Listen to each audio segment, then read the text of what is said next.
आरा जिला भोजपुर बक्सर के आगे पटना बतावा समधी साले दहेज ले बा कितना बतावा समधी साले दहेज ले बा कितना बतावा समधी साले।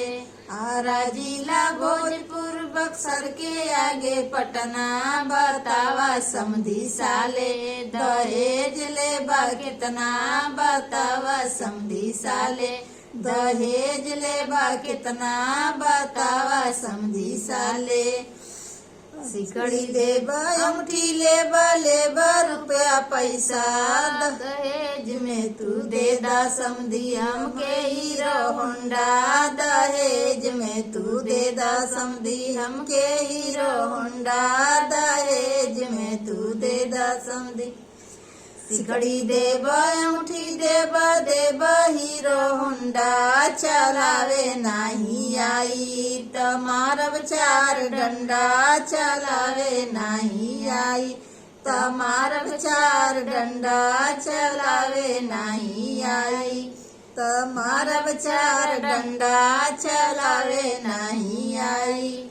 आरा जिला भोजपुर बक्सर के आगे पटना बतावा बसरू साले दहेज ले बा कितना बतावा बसरू साले दहेज ले बा कितना बतावा बसरू साले। आरा जिला भोजपुर बक्सर के आगे पटना बतावा बसरू साले दहेज ले बा कितना बतावा बसरू साले दहेज ले बा कितना बतावा बसरू साले। सिकड़ी लेबा अंगूठी लेबा रुपया पैसा दकवा में दे दा समधी हमके 4 रुपया दहेजवा में दे दा समधी हमके 4 रुपया दहेजवा में दे दा समधी। सिकड़ी लेबा अंगूठी लेबा रुपया पैसा दहेजवा में दे दा ससुर हमके 4 रुपया दहेजवा में दे दा ससुर हमके 4 रुपया दहेजवा में दे दा ससुर। सिकड़ी देबा अंगूठी देबा 4 रुपया चलावे नहीं आई त मारब 4 डंडा चलावे नहीं आई त मारब 4 डंडा चलावे नहीं आई।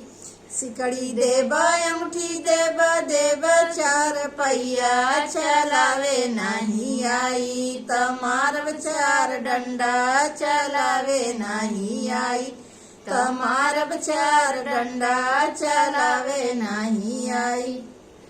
आरा जिला भोजपुर बक्सर के आगे पटना बतावा देवर साले दहेज ले बा कितना बतावा देवर साले दहेज ले बा कितना बतावा देवर साले। आरा जिला भोजपुर बक्सर के आगे पटना बतावा देवर साले दहेज ले बा कितना बतावा देवर साले।